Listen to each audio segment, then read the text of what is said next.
మెదక్ జిల్లా కలెక్టర్ కార్యాలయంలో ఉద్యోగ ఉపాధ్యాయ ఐక్య కార్యాచరణ సమితి ఆధ్వర్యంలో సిపిఎస్ను రద్దు చేసి పాత పెన్షన్ విధానాన్ని అమలు చేయాలని నిరసన కార్యక్రమాన్ని చేపట్టారు.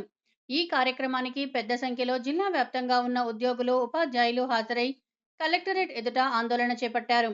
మెదక్ జిల్లాను రాజన్న సిరిసిల్ల జోన్ నుంచి చార్మినార్ జోన్లో కలపాలని ఈ కార్యక్రమంలో ఉద్యోగులు ప్రభుత్వానికి డిమాండ్ చేశారు.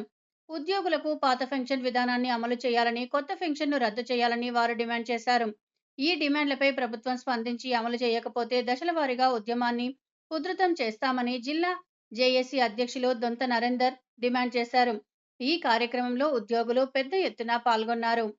ఏదైతే 2004 సెప్టెంబర్ 1 తర్వాత ప్రభుత్వ ఉద్యోగ నియామకమైనరో వాళ్ళందరికీ కూడా నూతన పెన్షన్ విధానం వర్తించే విధంగా మరి కేంద్ర ప్రభుత్వం పిఎఫ్ఆర్డీఏ బిల్లు ప్రవేశపెట్టిన సంగతి మీ అందరికీ తెలుసు. ఆ యొక్క బిల్లును మరి అన్ని రాష్ట్ర ప్రభుత్వాలు ఆ యొక్క బిల్లుకు ఆమోదం తెలిపి అందులో సభ్యులుగా చేర్చిన సంగతి కూడా మనందరికీ తెలుసు.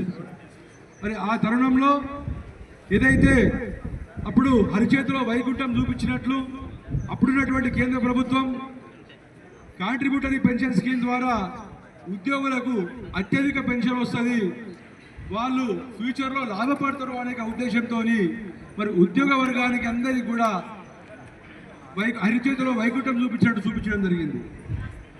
మరి అప్పటి నుంచి గత 21 సంవత్సరాలుగా చూస్తున్నట్లయితే